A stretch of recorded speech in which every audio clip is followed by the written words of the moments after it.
Yo, man, it's A3 been noted, and I am back. So first, I'm finna ride. I gotta get some things for Tez. I gotta pick him up some Gatorade, maybe a snack or two, some lunch meat, pause, and some cheese for his lunch tomorrow, so he can go to school straight and get the food for us to eat. And I'm gonna come back. We're gonna watch movies, and that's it, man. So y'all gonna ride with me on this trip. This probably might take an hour, man, but hopefully I can move quick. Listening to the Ballot of the Bullet, man, on the way.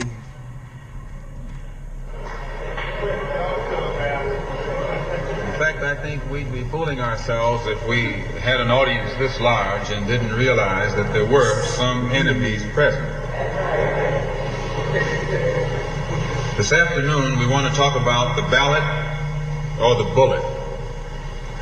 The ballot or the bullet explains itself.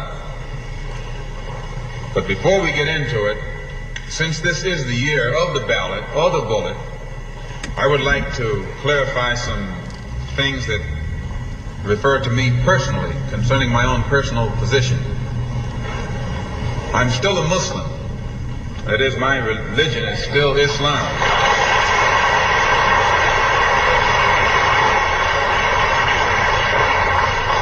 My religion is still Islam. I still credit Mr. Muhammad for what I know and what I am. He's the one who opened my eyes. He's the one who woke him up. At present, I'm the minister of the newly founded Muslim Mosque Incorporated, which has its offices in the Teresa Hotel right in the heart of Harlem. That's the Black Belt in New York City.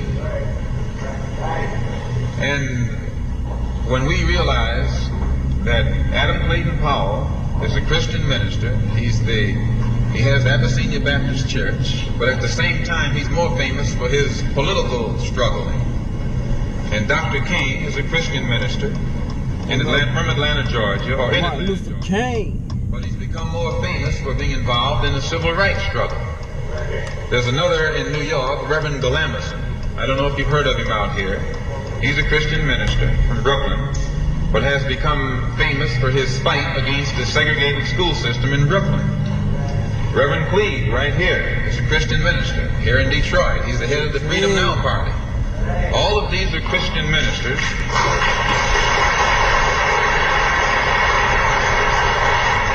All of these are Christian ministers. They don't hang you because of your religion, they hang you because you're black.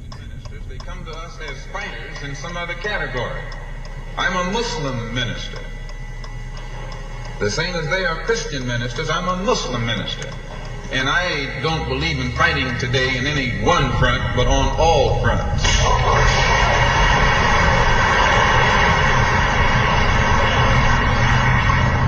In fact, I'm a black nationalist freedom fighter.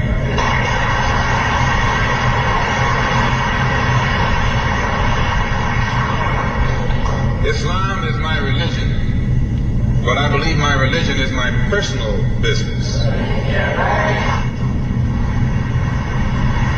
This shit still ring true today, man. Put your religion at home. My personal morals. And my religious philosophy is personal between me and the God in whom I believe. Just as the religious philosophy of these others is between them and the God in whom they believe. And this is best this way. Were we to come out here discussing religion, we'd have too many differences from the outstart, and we could never get together. So today, though Islam is my religious philosophy, my political, economic, and social philosophy is black nationalism. You and I...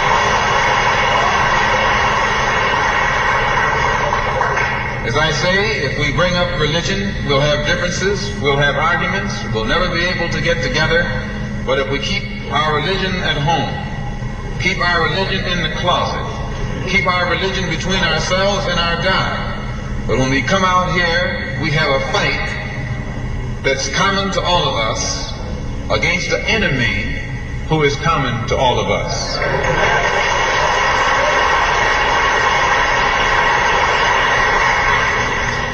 The political philosophy of black nationalism only means that the black man should control the politics and the politicians in his own community. The time when white people can come in our community and get us to vote for them so that they can be our political leaders and tell us what to do and what not to do is long gone.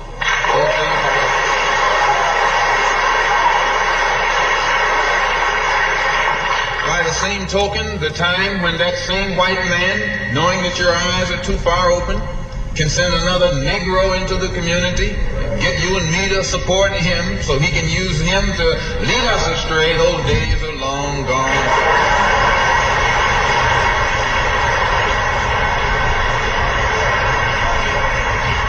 The political philosophy of black nationalism only means that if you and I are going to live in a black community, and that's where we're going to live, because as soon as you move into as soon as you move out of the black community into their community, it's missed for a period of time, but they're gone, and you're right there all by yourself.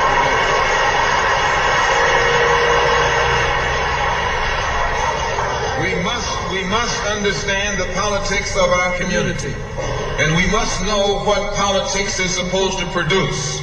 We must know what part politics play in our lives. And until we become politically mature, we will always be misled, led astray, or deceived or maneuvered into supporting someone politically who doesn't have the good of our community at heart. So the political philosophy of black nationalism only means that we will have to carry on a political program of re-education to open our people's eyes, make us become more politically conscious, politically mature. And then we will, whenever we get ready to cast our ballot, that ballot will be cast for a man of the community who has the good of the community at heart. And still, we voting for people that we don't know these niggas. We don't know these people. We don't know these folks. I mean, I don't know how to be. I say the word niggas, and my definition is everybody. You know what I'm saying? So, but we don't know these folks. We don't know these people. We don't know anybody. And we up here voting for them. But I'm finna run into Walmart. I'm gonna be back, man. I'm back.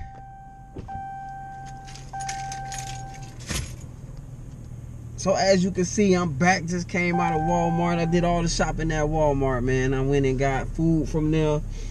I got the food we're gonna eat for today. I got the food that Tess is gonna eat for tomorrow at lunch, at school. That's what we rocking with, man. Alright, let's get back into this ballot or the bullet. Philosophy of black nationalism only means that we should own and operate and control the economy of our community. You can't open up a black store in a white community. White man won't even patronize you. And he's not wrong. He got sense enough to look out for himself. And you who don't have sense enough to look out for yourself.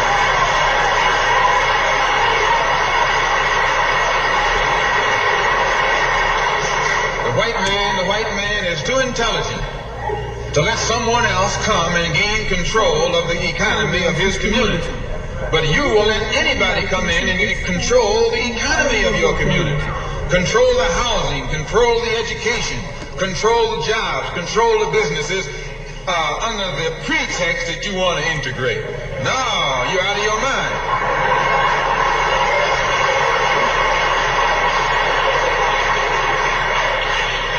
The economic philosophy of black nationalism only means that we have to become involved in a program of re-education to educate our people into the importance of knowing that when you spend your dollar out of the community in which you live, the community in which you spend your money becomes richer and richer. The community out of which you take your money becomes poorer and poorer. And because these Negroes who have been misled, misguided, are breaking their necks to take their money and spend it with the man. The man is becoming richer and richer, and you're becoming poorer and poorer. And then what happens? The community in which you live becomes a slum. It becomes a ghetto. The conditions become run down. And then you have the audacity to complain about poor housing in a rundown community, while you're running down yourself when you take your dollar. See now, and that's why they wanted us to integrate, because the new the new segregation is the middle class, is separate us, divide us and conquer with the money, you know. Damn, I say it on the track, man. I gotta find that's the new way, is segregation. Separation through class, divide us through the middle, conquer with the money, disguise it through some riddles. I've been patiently pacing through the labyrinth. That's what I mean. So that's the new way of segregation, is richer and poor, what he's talking about. But back then, since they was segregated, we had a better chance of controlling the economy of our communities. But now it's no hope to control the economy of our community, because we don't have no fucking community anymore. We, just like he said, we leave. When I moved into this house in 2016, more than likely it was sold by somebody that wasn't black. They made their money. They bought that house for fucking $70,000 and sold it for $112,000. Now it's our chance to sell it for $250,000. You know what I'm saying? And make our change off of it. But the difference is, the person, that's why I said we'll be a sellout. The person is gonna probably look like me, because it's their turn. They just got the information late. It's not that we have more money than these people, it's that they got the information late. So this is what I figured when we went and bought the house. I was like, the way the economy is, and the way we don't know how to save, and we ain't taught to save, and we don't know nothing about anything, taxes and 501c3s and how to own and operate businesses and LLCs, and you know, to play the shekel game. You get what I'm saying? So I came up with, let's move. My wife wanted to get a house. It's like, let's move into this house. That's gonna be the quickest way for us to make 100 racks. You get what I'm saying? But in doing so, in that time, in that 10 years now, the market is up. Like, you know, back then I don't even know that. I'm thinking about just getting 100 racks, so the 75 racks, whatever it's finna be, right? But I'm not knowing that the market gonna be so far up that it's hard to move, because now we gonna move into something that's the same size as our shit for 400,000, 300,000. The only difference, it will be newer. And I would advise everybody, once you're gonna get into a loan, it might as well be new. Once you decide that you're gonna make payments, it might as well be new. Or the only way you should buy used is if you're gonna pay outright. You know what I'm saying? And then you have enough money to fix this property up, or this house up, or this car up. But once you say you need something, and you're willing to make the payment, and you can afford to make the payment, not even afford, that's the wrong word, because technically I can't afford this fucking Challenger that I'm in right now. I mean, I can make the payments, but I can't afford it. That's the big difference, you gotta know. But I was tired of jumping in and out the used, the cars that we bought with the outright money. You know, they kept the Elgo out, that's $3,000. The alternator, I mean not the alternator, the fucking what broke? Something broke in that bitch. It was $3,000, man. The transmission, my bad, I couldn't. But yeah, man, I'm back to the house ENT. I'm gonna finish listening to the ballot or the bullet, which is not even, it shouldn't even be a ballot, man. We in 2025, and if you have listened to this, you should know that this shit is a joke, it's a game, and fuck the ballot, man.